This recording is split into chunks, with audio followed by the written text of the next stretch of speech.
welcome everybody. My name's Victoria Betton. I'm Practice Director for People-Centred Design at SmartCo, and SmartCo is a digital health consultancy that supports NHS trusts in their digital transformation journey, all sorts of projects, big and small. And this is the first of a series of webinars we're going to have over the course of, well, there's not much left of this year, but next year, on topics that matter in digital health. And I'm so delighted to be starting the first one on the topic of mental health. My background's in mental health. I worked in mental health trusts for years, so this is a subject very close to my heart, although I know less about EPRs in the mental health space, so I'm also excited about learning something today as well.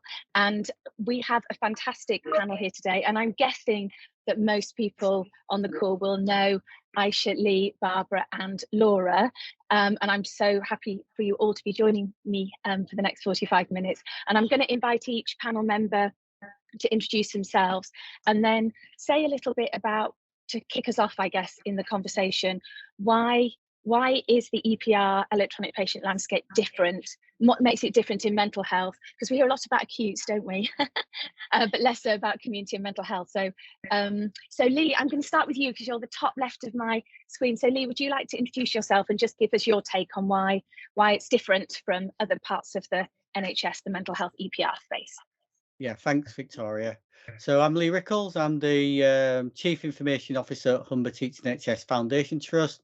We're a multi-specialist provider. We do primary care, community and mental health. I'm also the Programme Director for the Yorkshire Humber Care Record and the ICS's Humber North Yorkshire ICS Mental Health Digital SRO. Why are mental health EPRs different to other EPRs? Well, the whole environment around mental health is around the person and not the physical aspect. You know, you go on a mental health ward, you've got people dressed as you would normally see in a normal day-to-day environment, albeit a bit different. And also how you treat them and how you work with them is very different. I would then tend to say you don't see many football teams, patient football teams from an acute inpatient unit, and we've got a very successful one in our in one of our units, from the point of view of that's to develop the person. So it's really on the person and the tooling that then helps that care planning, that longevity, that supporting the person in the long term and developing them, not the physical. So I'd say that's the big difference, albeit we have things like Mental Health Act, which to be honest is an absolute nightmare with the logic and how it links into everything.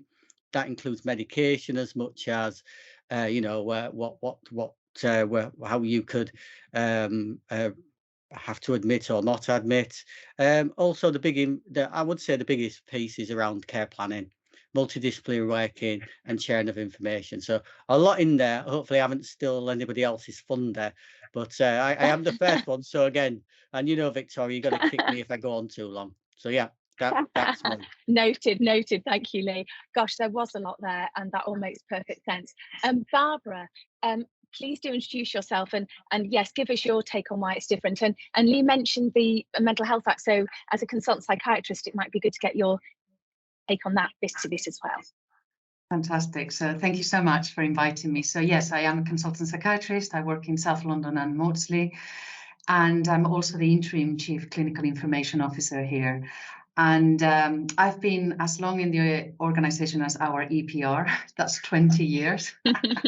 So we have a lot of history, and we love history in mental health. I would say that's, you know, we love people, as Lee has said, and we love history. So a lot of our job is to optimize what we have and utilize what we have and balance that with innovation. Now, we do have 4 pillars, just to add really to what Lee has said. So we have mental health, physical health, social care, and then Mental Health Act / Mental Capacity Act. And really we look everything through that lenses. And we are focusing more and more on the individual, you know, who is this person? And then the second step is what's happened to you kind of scenario. That's what we're moving towards. Now, how do you then digitalize that? That's, you know, for all of us to decide. I do think that because of that, for us, data sharing, as Lee has mentioned, is extremely important, but we also are very private in mental health. So we're always, again, it's a balancing act between the duty to protect and the duty to care. So that's another one of our conundrums.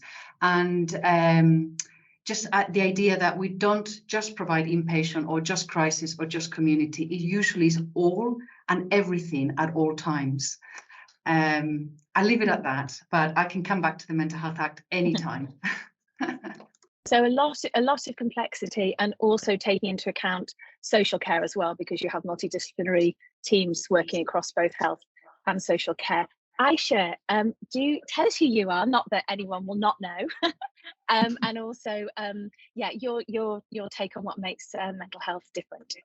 Thanks, Victoria. So yeah, I'm Aisha Rahim. I have a few different roles, but I'm a psychiatrist, so I'm an end user of these systems. I've been in the NHS for 20 years.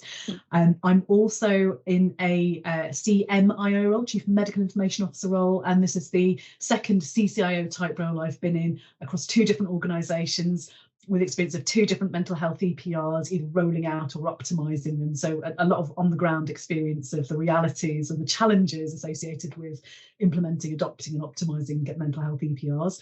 And then my other role is as the clinical lead for digital mental health in NHS England. So I've got a bit of that overview of the landscape more broadly. But there are certain things that are a bit more different, a bit more nuanced in mental health. And I think Lee and Barbara have already touched on a few, but the bit that I'd like to expand on, I suppose, is the data sharing aspect, because we do not work in silos in mental health.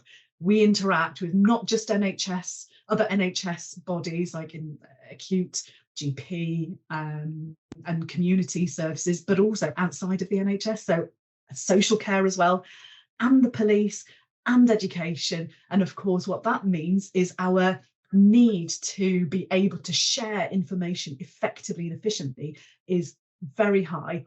Our capability to do so is quite low. So how we navigate that and how we optimize our data sharing capabilities is something I spend a lot of time thinking about. And the only other little thing I'm going to say about mental health is a very practical one. Often our geographies are absolutely huge. So I've worked in 2 mental health trusts, and getting from one end to the other end is hours in a car. So the scale of the geography of the areas that we cover in mental health can be quite enormous, with quite differing populations in each of the patches. And the implications for that in terms of mental health EPRs is, how do you train staff that are spread out across such a vast geographical area? That's a real challenge in terms of our implementation. It's not one hospital site where we go everywhere, we do some training and then go away again. We've got, our reach is huge, and that has real practical implications. Thank you, Aisha. And I guess when you're talking about data sharing, I'm thinking it from a lived experience perspective. You've also got issues around stigma and consent, and people's concerned about having their mental health data shared with organisations outside of the NHS, I guess, as well, is an issue that maybe you have to think about. Yeah, absolutely. So last but definitely not least is Laura. And Laura, are you unique in being a clinical psychologist in a CCIO type role? Answer that question first of all. I'm curious. Yeah, probably a bit unique. So there is another clinical psychologist locally, probably more unique because my position sits on the board. So female CCIO psychologist. I'm very proud to be so, but only been in this position a couple of years. So fairly new to the CCI role compared to some colleagues on this call. And also our trust, so I work for Black Country, in fact, I think this is doing all my work up here, but I work for Black Country Healthcare. So we're a mental health organisation. We deployed our EPR sort of nearly 4 years ago, 3 or 4 years ago, in phases. So we're and that's something that was outsourced, and we are, like a lot of other sort of places now, sort of kind of backtracking in terms of sort of clinical engagement and standardisation and these things. So I'm also an end user, you know, like Aisha, which I think is super helpful. My colleagues have done, I think, probably all of the fundamental aspects in relation to what's different. about mental health EPR. So I'll just touch on a couple of things that I think clinically are quite important for myself, certainly in the mental health space. So I think there's something about our information and data. I think Barbara mentioned we can be quite kind of private about the nature of some of the information. A lot of that information is often quite subjective compared to you know, physical health and acute information, and quite sensitive, which is why so many of us strive to sort of reduce the duplication of patients telling their stories when we're entering this information on the system, which leads to the point about the data sharing as well, being so key. And the MDT nature of our teams means that we're all coming at it with a different lens, and that's actually super important for our patients, because it means we get a more holistic and robust formulation about what's happening for our patients. But that also leads to different ways of entering the information, different preferences, and therefore a lot of compromise. So I feel like there's this constant, we want to retain the quality of the data that's in the EPR, but also we want to be able to draw out what's really, really important. And then leading on from that, I think this does apply to sort of to acute and physical health and community, but there's something about, and maybe it's a practitioner issue rather than a patient issue, but how and when we're entering the information into our EPR and mental health. So the way a lot of us are trained to take information, it's a lot of the reciprocal interaction. People are very distressed, you know, and people might not be particularly calm in, you know, in the moment that you're taking that information. And a device can sometimes be a barrier if you're putting something in. Sometimes it's just an adjustment for a practitioner. But I know that we do a lot of scoping with our practitioners, talking about real-time entry and choice really around that, so that patients that maybe are susceptible to feeling sort of unheard or dismissed or invalidated aren't doing so by virtue of entering the information into your EPR. So again, a bit of a nuance, but I think an important thing to mention. That's such an interesting point, actually. And what have you in those circumstances? Then, are you not writing notes during the course of a consultation? You're doing them afterwards, or how are you navigating that particular challenge? Well, I think generally speaking, we're increasing our options to our clinicians. It's a piece of work we're doing in terms of whether it's digital dictation or whatever it is. And again, just like our patients, our practitioners want choice. So some people are actually quite au fait with typing in at the end of a session in front of the client or the patient. Some will dictate in front, some will just recap physical notes, and then there's a preference to fill it in at a later date. So I wouldn't say, and I wouldn't push for standardization in terms of how that's done, because we have such a broad range of, you know, children, young people, eating disorders, you know, older adults. I think there needs to be, you know, an appropriateness in terms of choice there. Yeah, thank you for that, Laura. That's such an interesting point. And I wonder, as technologies develop and we get more AI, there may be some solutions there that leapfrog data entry, but maybe that's for later on in the conversation. Aisha, I wonder if you could give us that national perspective and just give us a flavour of from an NHS England point of view and the mental health team, where your thinking is in terms of electronic patient record adoption. Sure. So hopefully people will have heard of the Frontline Digitisation Programme within NHS England, which really puts EPRs generally in the NHS front and centre of priorities. And it's part of that levelling up programme, because we were in a position where, you know, care is advancing, people's needs are ever increasing, and some organisations, mostly not in mental health I should say, but some organisations are still on paper for their EPRs, and so there was a recognition that needed some centralised investment to really get people up to where they needed to be. This is partly about data sharing and partly about expectations, of course. I mean, we live in a digital society. I book my hair appointment online, and they do lots of things online in terms of leisure, but I can't always interact digitally with the health service. And actually, that's a really fundamental part of people's care, isn't it, and well-being generally. So the Frontline Digitisation Programme was stood up, and that has a number of work streams underneath it. So you will have what people in providers certainly will be aware of the digital maturity assessment, which allows organisations to benchmark generally where they are, not just about EPRs, but their digital maturity generally. And EPR plays a part in that, of course. There's a work stream around the digital capabilities framework, which was previously had a different name, but it's I think it was the MDF. It's now the DCF, Digital Capabilities Framework, and that we do like really, an acronym. We do like an acronym.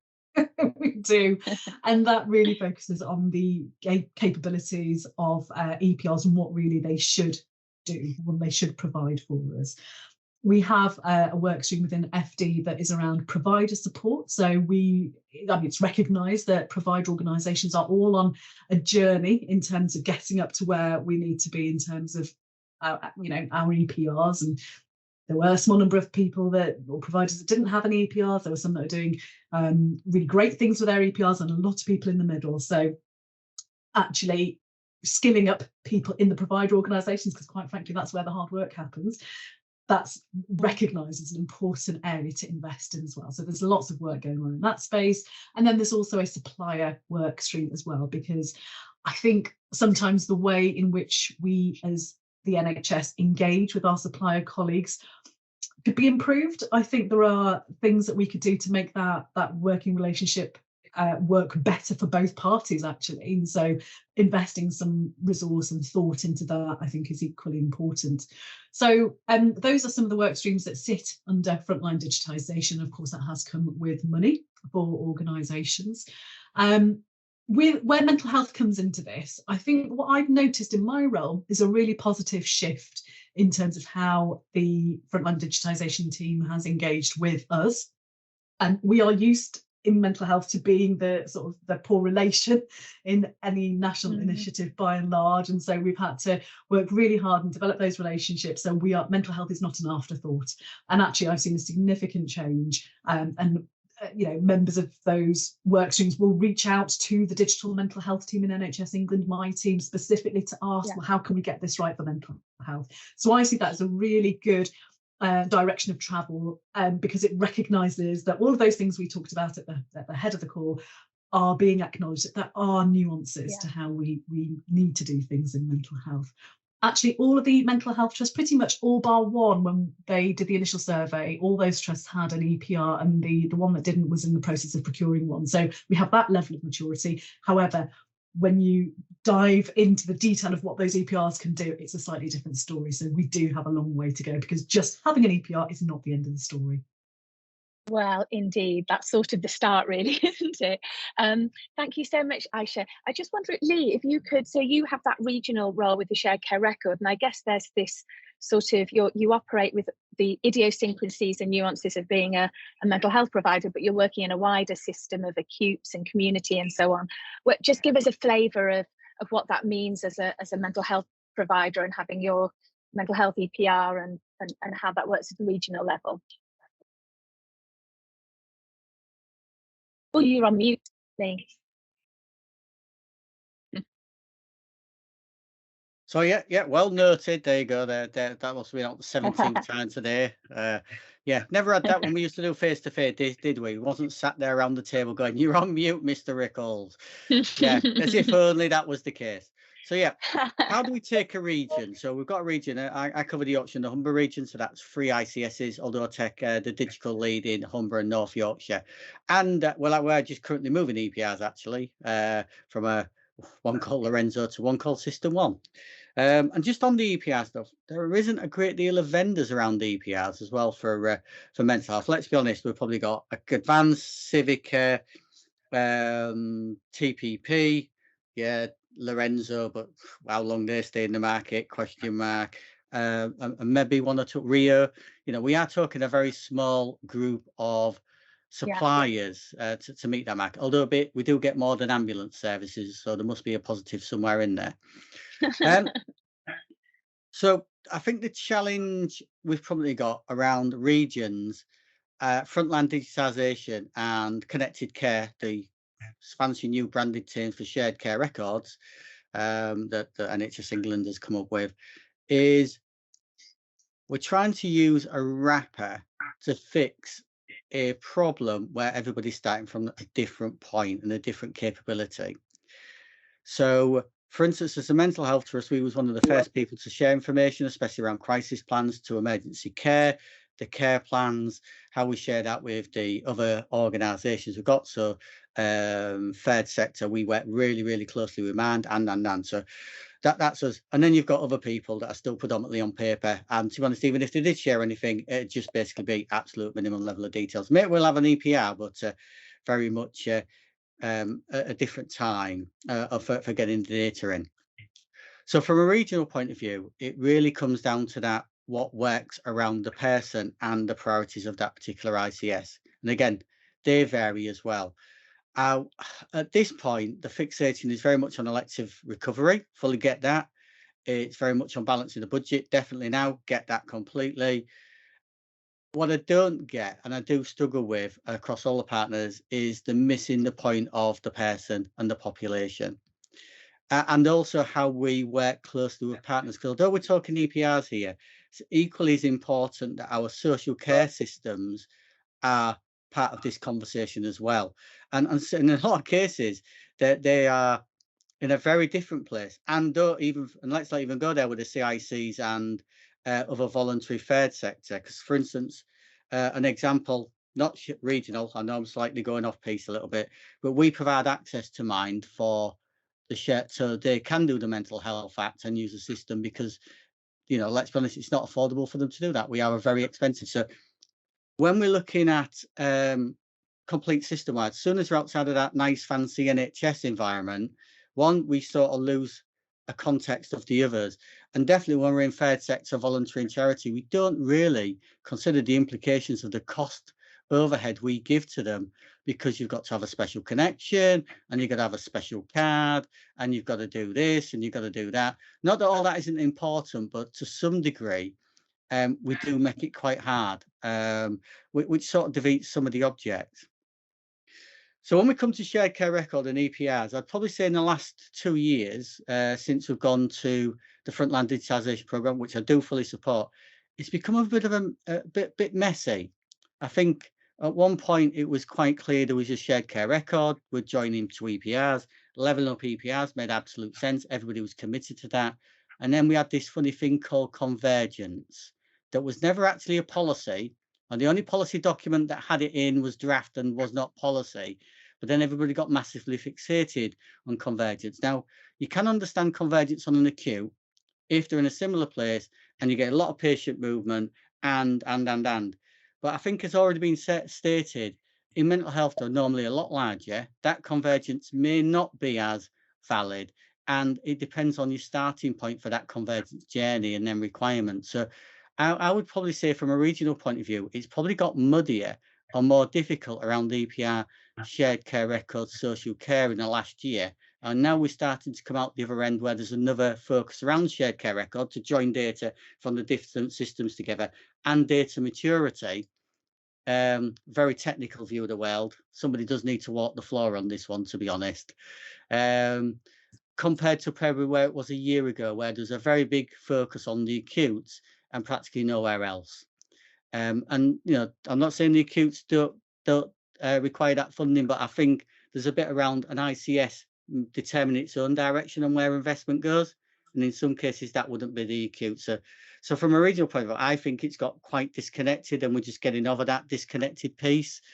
I still don't think mental health digitisation is high on the centre's agenda. I know, Aisha, you know, you shout for us loudly, consistently, but I must be honest, if I go and I'm sure if I went to talk to the board at NHS England and you look at the board papers that they put out, there's not a lot in there about mental health, is there? So we've still got a bit of a journey.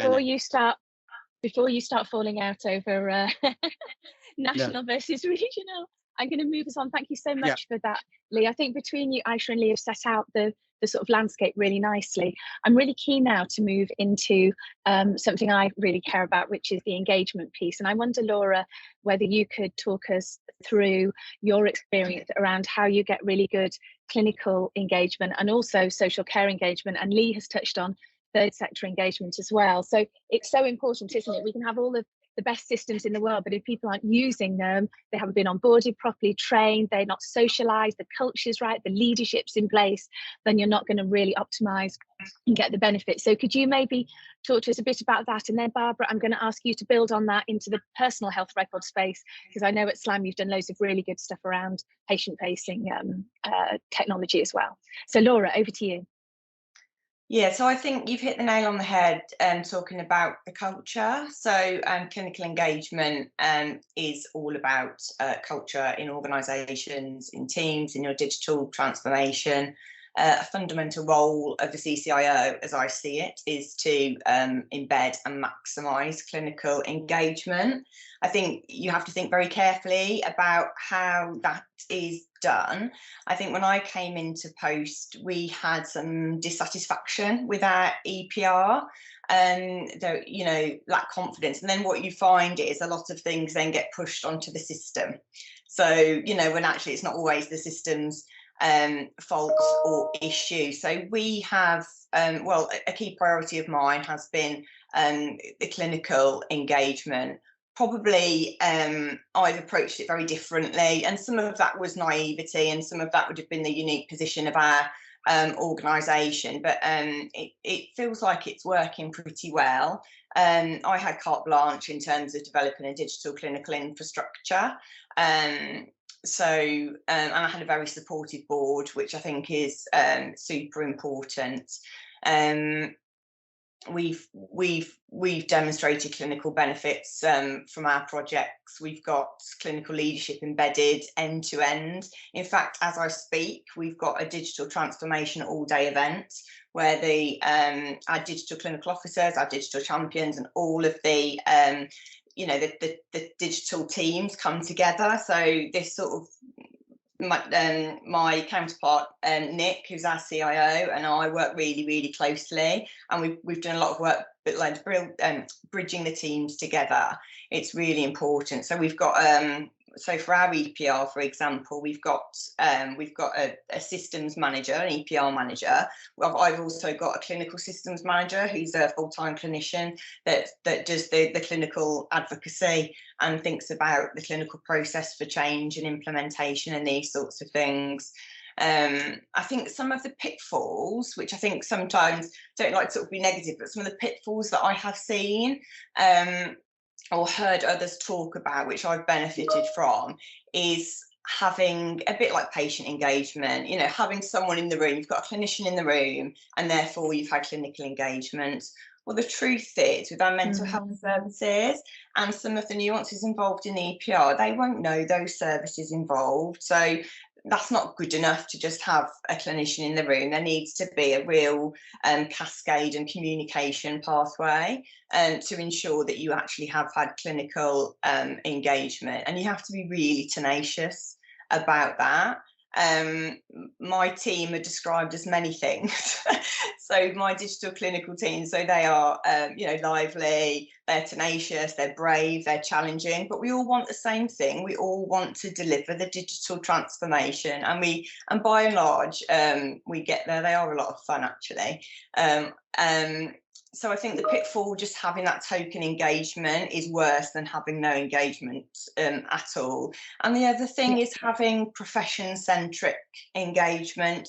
So just working with like nurses or AHPs, medics, psychology. We've now also brought in our administrative staff as well to our clinical team, because they were an overlooked and really integral part of our EPR. So we consider them part of our digital clinical team. We've got several people representing admin and clerical as well. So, and I just think the key tenets for change that I abide by generally are having that breadth of user experience. So make sure you've got everyone included that's using the system or the product, and they've got to feel listened to.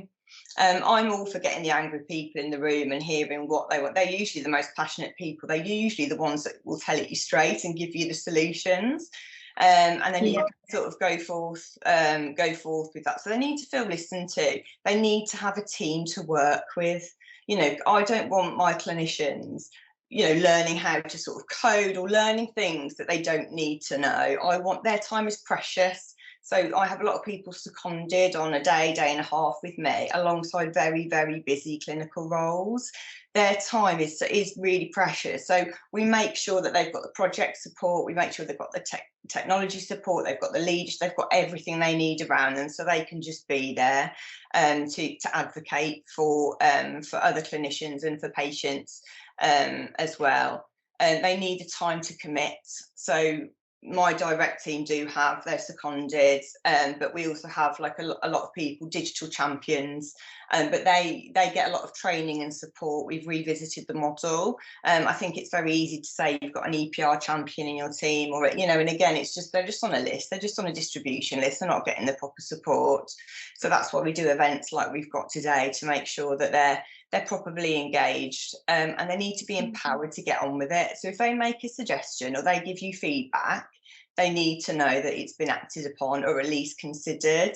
And I think that's quite empowering for them. And we've made some changes which aren't just digital either. They're it could be the record keeping policy, could be to do with the mental health act. There's loads of stuff that their feedback has helped change for the organisation. So everything falls flat on its face by and large, doesn't it, if we don't have the proper clinical engagement and leadership.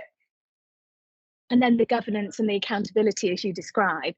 And I think what's really reassuring, I often hear about digital champions, but then they don't have any protected time. So then it's so hard when everything's on fire to also then carve out time to take on that sort of role. So the fact that you're training and developing people, and I guess that becomes a bit of a career pathway for people potentially as well. So you start to build that clinical leadership for digital that can ultimately potentially end up in CCIO, CNIO type roles. So thank you, Laura. I really appreciate your take on that. And Barbara, just take it a little step further then. So we've talked about that engagement, and we've also talked about data. And it would be really interesting to hear how you're managing your personal health record and the data flow with the EPR and the engagement with patients. Could you just talk us through that, please? Yeah, so the same passion comes with bringing people along with us, and a patient engagement portal is how we do it, is what that looks like, really. So I'm glad Lee mentioned population health, because that's where people are, and they come to us for an intervention or whatever might be, assessment, support, and then they go back to the population. So we are a step in the way, and the idea of a patient engagement portal is to allow people to use what's available to them to continue that recovery journey, which sometimes is not limited to the time you're with an organization, for example, and to spread the wins and use all the health technology for all sorts of things nowadays. So it's kind of like a step in the recovery pathway, I find, and it's bringing people along, because I'm so worried, especially during COVID, that we will exclude even more the people that use our services. So it was imperative that they had a key product, if you like we have our EPR, that they have a patient engagement portal. And I know we're talking a lot about the person, but nobody's on their own. So one of the things that we learned quite quickly, because again, we are, we've had a long journey with this, because we always wanted that partnership, and as technology, as life, as as systems evolve, that has evolved. But we think a lot about families, we think a lot about this triangle of care, the relationship with carers. So actually that is something that is really important to think about with any patient engagement portal. And I do think that it fosters trust and transparency. Now that we're talking a lot about sharing data, for example, or using data at a regional, national level, people need to start to know what their data is, and then that builds that culture. So it's not just engagement, or it's actually lived experience of how your information is used for clinical care, and how could it potentially benefit others, for example. I'll say one more thing. One of the things we did with and I think we still do, is we map it to clinical and care pathways. So it is actually to enhance the care that we deliver. And that's made on purpose. It's a win-win scenario, if you like, for the person, you know, the carers or the patient, depending in which part of their journey they are, and the clinician. It needed to favor both. It needed to make it easier to adopt some of the processes that we do. You know, we've talked about appointment scheduling, we talked about care planning. In our setting, physical health is very important because some of the risks factors, but also the benefits, you know, of recovery are together. So we very much match to what we offer. But in addition, what we did is have an events page where we can signpost people to other resources as well, because there is a lot up there that is very good, but sometimes you need to tailor it to the person. So that's how we use as well the patient engagement portal that we have. Thank you so much, Barbara. And Aisha, do you want to come in? Yeah, just on that patient and carer involvement piece, really. I mean, I can't be part of that conversation without raising the inequalities angle to this and how we get hold of that real lived experience. So one of the things I'm super passionate about is not just going to the patient council or carer council that exists within your organisation, but actually reaching out to those seldom heard voices who would not be likely to join a group like that that's part of an organisation, but actually seeing people in their own turf, the people that usually get forgotten about. Because as a UCD expert colleague of mine says, if you get it right for the people that are most disadvantaged, you are likely to get it right for everybody else. Yeah, I love that. That's if we take one thing away from this conversation, let's take that away. Listen, we've had some questions in the chat, and we had a question which is a great one actually, about are there any international examples that you would look to? And I know, Aisha, you've responded to that. I don't know if anyone else wants to speak to any international examples of good practice where you go, actually, they've really got this cracked. Or is that because Aisha, I think you said is no one's got it cracked. Not that I'm aware. Everyone's shaking their heads. Different countries do different elements well, but I don't think anybody's really solved the problem of all the data sharing, all the interop issues end to end. I don't know if anybody else has other experiences, but that's my impression. I've got a similar understanding, Aisha, to be fair, and Victoria. I think it's and the example you use where it's off the back of the acute EPR, for instance, there's quite a lot that's built that way. It comes down to the regime as well that you're around. So if you're very much about invoicing payments rather than statutory report, it does change the dynamics and how your legislation works in the particular country you're in as well, because that sometimes drives the technology. So yeah, I don't think anybody has quite cracked it, because again, the single, you know, if we're going to take I know a bad example, but we're going to take the Tim Ferriss Epic solution, that works well for if that person receives care via Epic.